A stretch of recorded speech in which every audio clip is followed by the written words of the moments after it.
La perte d'audition est un véritable handicap qui touche les chiens et les chats. Alors comment déceler une perte d'audition et gérer son animal? On vous dit tout dans cette vidéo.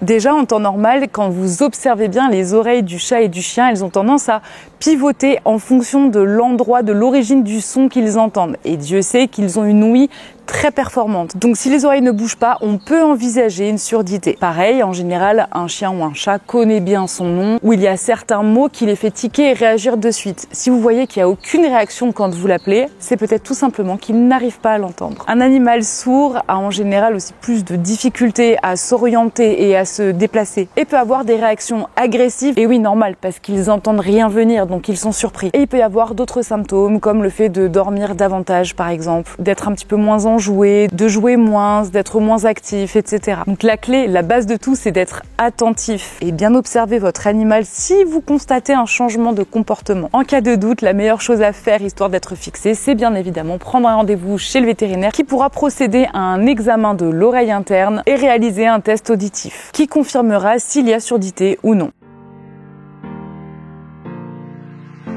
Il y a d'abord la surdité héréditaire. Le chien et chat est sourd de naissance. Cette maladie congénitale provient des gènes transmis par les parents à la portée de chiot ou chaton, ou bien une malformation au moment de la gestation. La surdité peut également apparaître suite à une affection de l'oreille, tumeur, épillée, otite, donc raison de plus pour procéder à un nettoyage régulier des oreilles, mais également faire des check-ups complets, surtout si vous voyez que votre animal se gratte pas mal l'oreille ou qu'il a l'air d'avoir une gêne à ce niveau-là. Ça peut également provenir d'un accident, donc suite à une bagarre avec un autre animal, une mauvaise chute, percussion par une voiture, etc. Et enfin, le vieillissement naturel. Au même titre que les humains, l'animal senior souffre d'une dégénérescence de l'ouïe en vieillissant.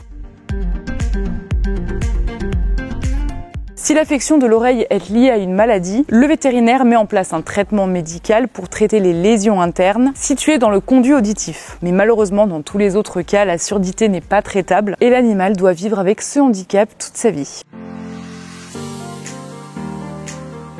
Évidemment, l'animal sourd doit être aidé au quotidien. Il vous faut communiquer avec lui avec des gestes. Vous seriez étonné de leur capacité d'analyse, d'observation et de compréhension. Concernant le chien, malheureusement, il est vivement recommandé de toujours le sortir avec une longe assez longue pour lui permettre quand même de se dépenser. Ainsi, vous assurez son entière sécurité face au passage de la route, les passants, etc. Concernant le chat, pour sa sécurité, il est essentiel qu'il reste en intérieur, puisque pour un chat sourd, l'extérieur est encore plus hostile qu'il ne l'est déjà. Mais vous pouvez aménager son territoire avec un arbre à chat, griffoir, jouet, etc. pour quand même répondre à ses besoins de prédation, d'activité, d'observation, etc. Sachez enfin qu'au même titre que l'humain, les autres sens des chiens et chats sourds seront décuplés. Donc celui-ci peut tout à fait continuer à vivre normalement tant que vous vous en occupez comme il faut. Bon, vous vous en doutez, la prise en charge d'un chien ou d'un chat sourd entraîne de nombreux frais vétérinaires, avec parfois la mise en place de traitements assez longs. Alors afin de ne pas vous soucier des frais vétérinaires qui découlent de cette pathologie de l'oreille interne et de pouvoir soigner au mieux votre animal, vous pouvez souscrire à une mutuelle chat ou une mutuelle chien, comme Assuropoil par exemple, qui pourra accompagner votre protégé. Voilà, j'espère que cette vidéo aura pu vous plaire, que vous aurez appris des choses intéressantes. Si c'est le cas, comme d'habitude, vous mettez un like. Si vous avez des questions, l'espace commentaire est tout à vous. Quant à moi, je vous fais des bisous et on se retrouve comme d'habitude la semaine prochaine pour une nouvelle vidéo Assuropoil.